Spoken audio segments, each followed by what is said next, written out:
Hi, and welcome to this live reading from A King So Savage by April Moran, and this is presented by Itsy Bitsy Book Bits.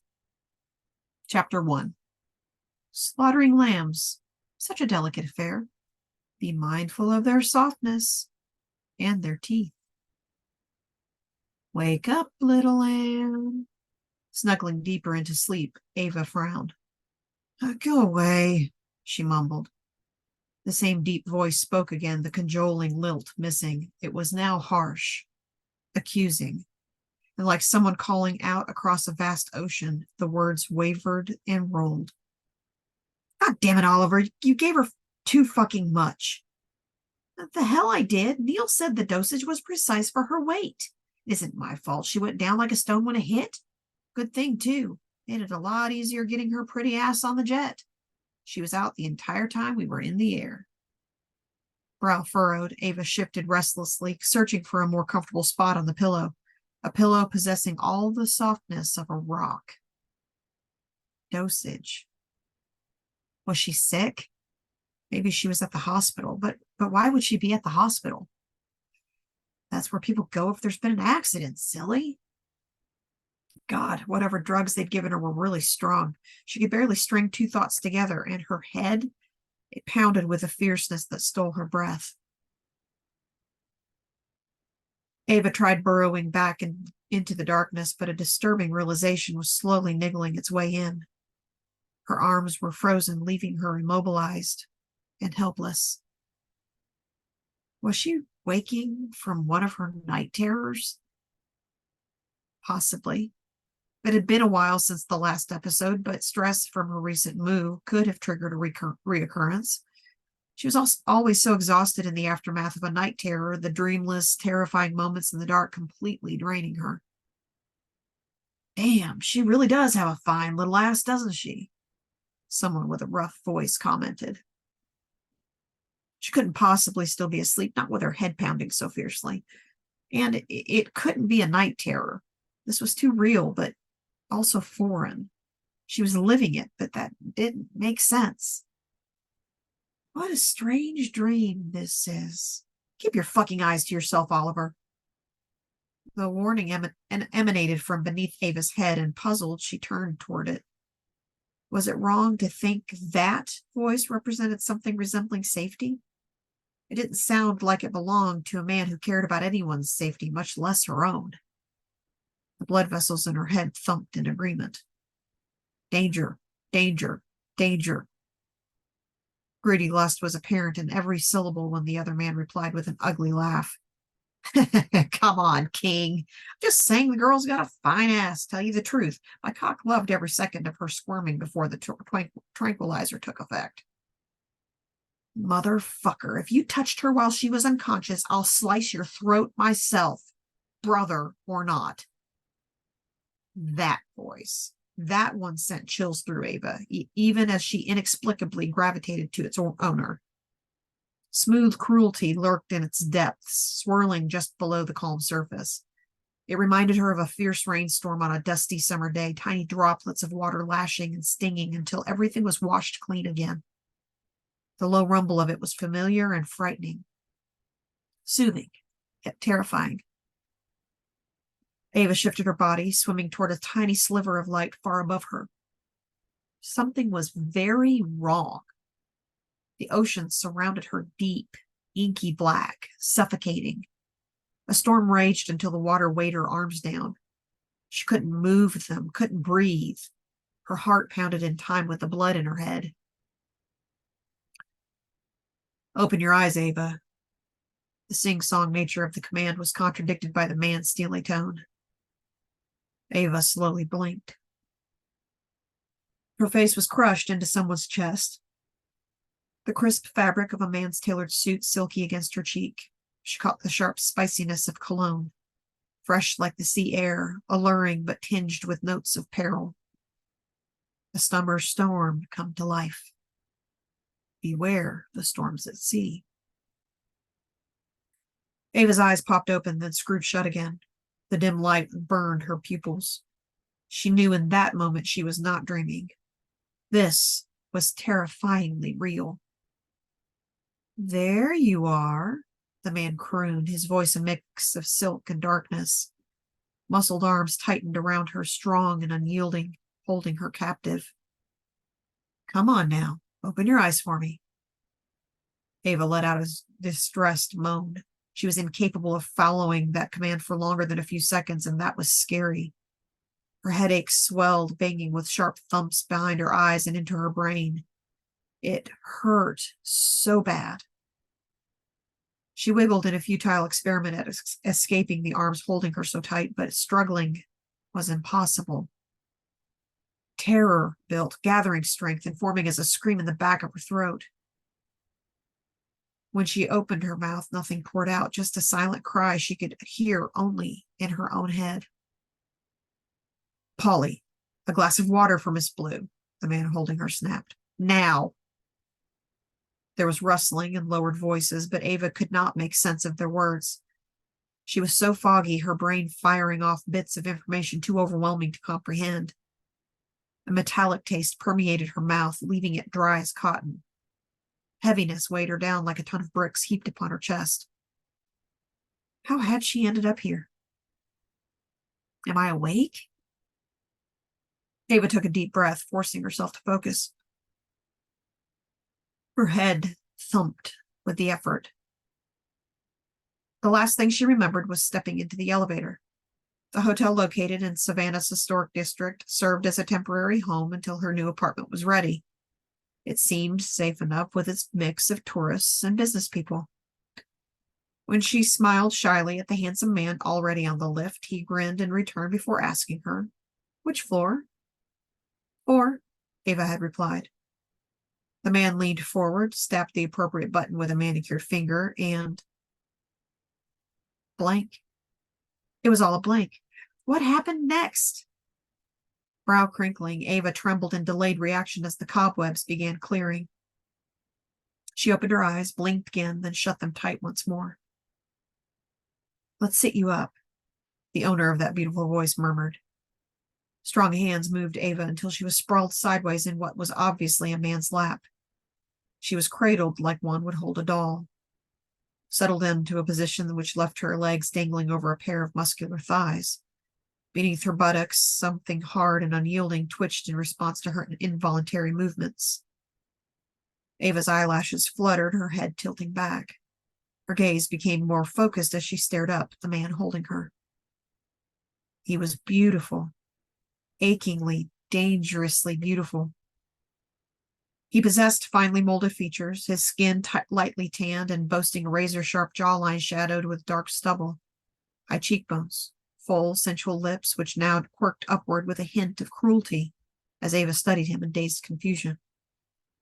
A mop of dark hair, so dark it was almost black, lay styled into well-groomed waves. Any girl would want to run her fingers through such luxuriousness with the express purpose of ruining its perfection. Lifting a hand to do just that, she discovered her limbs wouldn't cooperate. After a few seconds, she gave up with a little sigh of defeat. A swirling myriad of dark blue and black fighting for dominance, his eyes were hypnotic and framed by thick ebony-hued eyelashes. He peered down at Ava as if he already knew every one of her secrets, as if he knew all her dreams and desires, and it was his fervent mission to crush each and every one of those fragile petals into dust beneath a brutal fist. His face was strangely familiar. Ava was sure she knew him, but how? Maybe he was a doctor, here to administer emergency care? Only he didn't look like a doctor. At least not like any of the ones she'd encountered before. He looked like a terrible dark angel sent to torment her. Besides, would a doctor hold her in such an inappropriate manner? Would an angel? Attempting to place his features from memory made Ava's head swim. Whatever they'd given her as medication was now making her nauseous. Free Miss Blue's hands, Oliver, the man murmured while returning Ava's dazed stare. She did not realize her eyes were watering until he gently whisked the tears from her cheeks with a calloused forefinger. I'm restrained? That explained why her arms did not work. Awareness rushed in as the man lifted Ava within the cradle of his lap. She was being held so tight. In fact, he gripped her as though she was something highly treasured, something valuable. Or maybe he was simply preventing her escape. From the corner of her eye, Ava saw someone step forward. She did not know his identity, but a sharp pang of fear stabbed her gut. His face was wavy as her eyes continued adjusting to the room's light. The man holding her called him Oliver. I don't know anyone named Oliver. But she recognized him, even if she had no clue who he actually was. It was him, the man who smiled at her in the hotel elevator. Oliver's grin was callous as he stepped forward, a razor-sharp switchblade held with casual indifference in his right hand. Light blue eyes regarded Ava with curiosity. Chestnut dark hair fell over his brow in an almost endearing manner. There was a strange gleam in his penetrating gaze. He wanted to hurt her. He would, too, if given the chance. Fear clawed its way up Ava's throat, panic flapping around the walls of her chest until she couldn't breathe. Everything within her demanded she escape, get away, save yourself. Sensing Ava's unease, the man whose lap she was sitting on again tightened his arms around her. Squeezing with subtle threat, he snaked a large hand between her bare legs. Hard fingers dug into the soft flesh of her inner thighs. With a gasp of shock, she tried closing them, but he merely chuckled at her efforts. Settle, Miss Blue. There was the likelihood of being sliced into bits by either the man holding her or his partner, but Ava froze in place at the softly spoken command. Wild tremors rushed through her body as she processed the man's hands touching her with such intimate brutality. Oliver snatched up Ava's wrists and with a smirk sliced through the zip ties. An older man with a head full of salt and pepper hair and calm brown eyes shoved past him and thrust a glass of water at her. His smile was warm and oddly out of place. Thank you, Polly, her captor murmured, his chest rumbling against Ava's shoulder as she automatically grabbed the glass. It was cut crystal, so heavy and chunky she nearly dropped it. With nerveless fingers, she somehow cupped it within her palms. I'm sorry, she croaked in a scratchy voice. Then her lips pressed into a firm line. Why was she apologizing? It wasn't her fault. Her hands were numb. Staring at her wrists, she dumbly registered the faint red lines etched into her skin. The zip ties left a mark despite her apparently being unconscious while restrained. Plucking the glass away from her nerveless fingers, with an audible sigh, the man held it to her lips. Although Ava's brain protested being treated like a helpless invalid, she gratefully drank until the glass was lowered and set aside. Wait, should I have drunk that so quickly? What if it's drugged too? What if they poisoned me? Oh, stupid, stupid, stupid. I just swallowed it down without any protest. It's only water, Miss Blue. The man holding her spoke quietly, his breath tickling her cheek. His fingers loosened their hold, however, it was infinitely more disturbing when he began stroking her, softly, confidently, as though he knew she required soothing, and this was the most effective way of handling her. Besides, I've already drugged you once today. Those fingers coasted and brushed over the skin of her thighs, smoothing away the marks they'd already imprinted. Ava wanted to grab his hand and make him stop, but didn't dare. Where am I? Her hoarse words came out all soft and wobbly. Weak. That was a mistake. She could not show weakness in this den of lions and hyenas, not with this pack of creatures waiting to rip her apart, not while she sat like a prize in the iron-like basket of their leader's lap. Don't leave our guest drowning in suspense, dear brother. Oliver's eyes raked over Ava with insolent desire. He took a seat in an overstuffed leather chair opposite the desk, one leg crossing over the other. Ava shuddered. Her gaze darted around the room in an attempt to making sense of her current situation. Things were slowly coming into focus, the blurred edges sharpening and stabbing her awareness with unrelenting violence. The space was huge, cavernous. It was obviously an office of some sort. Books lined the walls with several sets of floor-to-ceiling windows draped in sumptuous drifts of black brocade. The drapes were closed, so Ava could not determine if it was day or night. Everything was both lavish and restrained. The hues and decor, a harmonious Gothic-like blend of rich fabrics, ornately carved dark wood, and black iron sconces. Another man, younger than the one named Polly, stood along the wood-paneled walls. Like the others, he watched her intently. He was handsome, with light blue eyes, built like a mountain and just as threatening. "Shut the fuck up, Oliver," the man holding Ava said. Tipping her chin up with a forefinger, his lips curved, revealing brilliant, even, white teeth. "You are here, little lamb. With me." He was so savagely dazzling that Ava could only blink in dazed wonder. His presence commanded her attention, demanded her focus. He was seriously gorgeous. But something terrifying lurked beneath the perfect surface of his features, something Ava uneasily recognized. This man was dangerous, calculating, intelligent, and perhaps most frightening of all, patient. It emanated from him like an expensive cologne. This man would plot and plan and wait in plain sight while destroying his enemy with a friendly smile. He reminded Ava of a predator waiting to strike, a hunter stalking its next meal, a lion ready to devour a lamb once it settled down from its fright. She was that lamb. I don't understand," she finally whispered when it seemed he was waiting for an answer. "What is this place, and who are you?" "Don't you remember me, Ava Bella Blue?" the man murmured, cupping her jaw with it in his huge hand. Blunt fingers dug into her skin, forcing her to meet his gaze. "I'm crushed. Because you see, I never forgot you. I've dreamed of this moment for ages. And now you are here, as beautiful as I remember, and even sweeter than I dreamed." The cruelty in that grip and the jewel-like depths of this man's eyes sent fear trickling down Ava's spine. Recognition rushed through her like a rogue wave. It was enough to make her sick.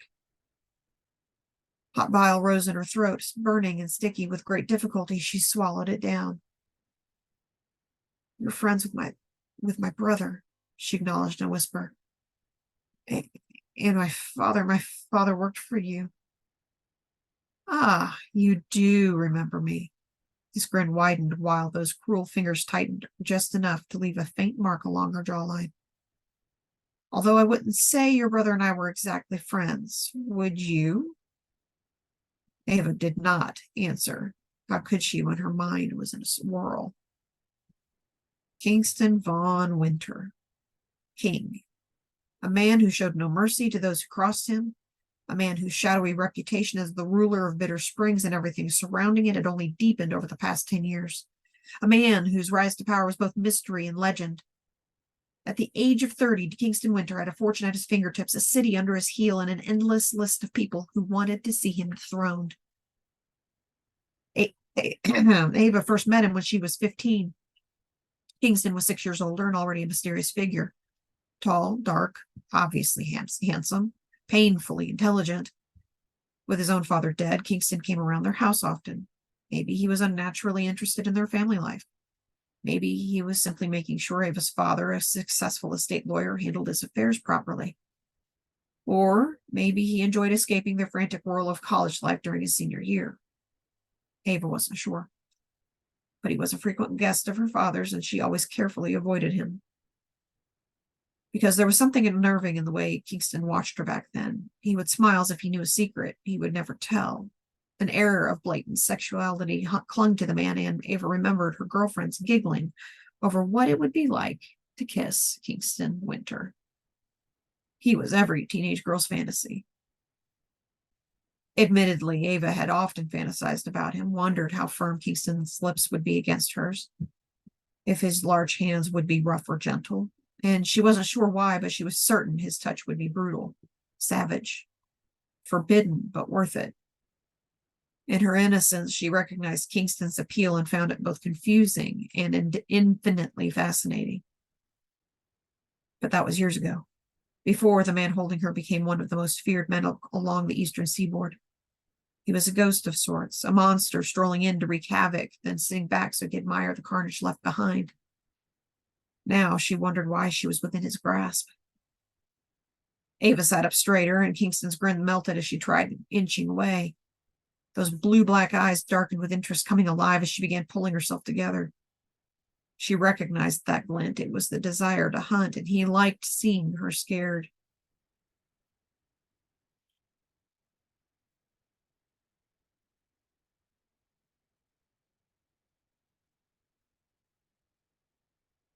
You're right. You and Carson aren't exactly friends. You probably never were beneath that veneer of civility you showed one another. A thread of disdain coiled through the words.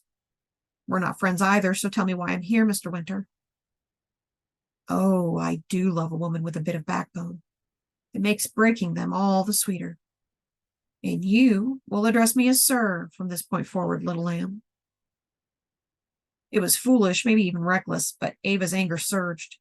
Half turning, she pushed at Kingston's wide chest with her palms. You don't scare me, Kingston Winter. I knew you back when that handsome face of yours sported a pimple or two.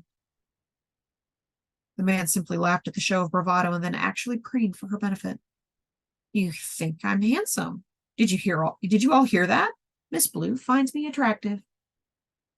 Those drugs must have affected her eyesight, Oliver drawled. You're just as ugly on the inside as Carson, just as cruel. Ava grit her teeth at being the butt of their jokes. And none of you scare me, she repeated stubbornly, but the words trembled almost as badly as her body did. She nervously bit the nail of her index finger, worrying it with it tiny nibbles. It was an awful habit she indulged in when stressed out. I'm the one you need to worry about. Kingston sobered, his laughter dying away. Tugging her hand away from her mouth, he held her wrist hostage. And truth be told, Ava, you should be terrified. A dismissive flick of Kingston's hand resulted in Oliver obediently rising from his chair. Coming around the desk, he wrapped his hands around Ava's upper arms, yanking her off Kingston's lap and onto her feet. Her legs were weak, the muscles refusing to cooperate. She fell against him and let out an involuntary yelp when Oliver squeezed with unnecessary roughness. He jerked her closer alongside his leanly muscled body, and although she struggled, she was no match for his strength. He dragged her until she stood on the opposite side of the enormous desk, like an inmate brought before the warden and presented for punishment. Kingston's eyes narrowed on Oliver. Careful, little brother. Bruise her, and I will reciprocate. Oliver nodded. Got it? His grip loosened imperceptibly, and Ava sagged in response, her cheeks red with embarrassment for her weakness. The aura of power in the room was achingly apparent. Each man wore an exquisite suit, the expense evident in the quality of the tailoring. They looked as though they'd just stepped from the pages of a men's magazine. In contrast, Ava still wore a pair of distressed jeans shorts and the black tank top she'd thrown on that morning. Her sandals were missing, leaving her uncomfortably barefoot, and the elastic band used to bind her hair was gone as well. Instead of a neat ponytail, dark blonde waves tumbled down her back in a snarled mass. Even more distressing was the fact her purse and cell phone were nowhere to be seen. No doubt those items had already been disposed of. Ava was certain she resembled a bedraggled doll. Something inside her wanted to smooth her hair into place, straighten her tank top so the strap was no longer falling off one shoulder. Put some shoes on. But the spark in Kingston's eyes sent a clear message. He liked her state of dishevelment, enjoyed seeing her mussed and confused. Why was that? Why had he abducted her anyway? Oh, God. Panic rose in her throat again. Had anyone missed her? Was anyone even searching for her? Was Drake wondering what happened to her? They'd only gone out on a few dates, so the handsome young lawyer probably had no idea she was even gone. And her bosses at the small publishing house in Savannah, would they miss a new employee who wouldn't report for work for another week? Ava tried swallowing down her terror. This situation was dire. She needed her wits about her, for she was truly in a den of beasts. Oliver gripped her tighter when her knees wobbled. Whatever drugs they'd used were affecting her balance. Why am I here? Ava demanded in what she hoped was a strong voice. Staring at Kingston across the width of that gleaming dark mahogany desk, her teeth clenched when he ignored the question. For some reason, the spot on the inside of her thigh where he'd previously touched her began throbbing, like a heartbeat, or the pounding of drums. The imprint pulsed with maddening insistence until Ava shifted her legs together. Kingston noticed her discomfort. His lips quirked upward as he pulled a thick dark blue file from one of the desk drawers. Opening it, he thumbed through the sheaf of papers it contained. One page was withdrawn, and he held it up, perusing the figures laid out in neat columns. Your brother owes me a great deal of money, he finally said in an emotionless tone. That is his misfortune. It has nothing to do with me. Her eyes darted everywhere, making note of items on the massive desk. The things that could be utilized as weapons, the glass she drank water from, an ink pen stand with a base of solid black marble, an hourglass made of black iron and translucent glass. The sand was iridescent like it came from the pulverized fairy wings. On the corner closest to her was an unusual paperweight, the intricately cut edges catching and reflecting light from the chandeliers. Two of Kingston's men waited against the wall with arms crossed.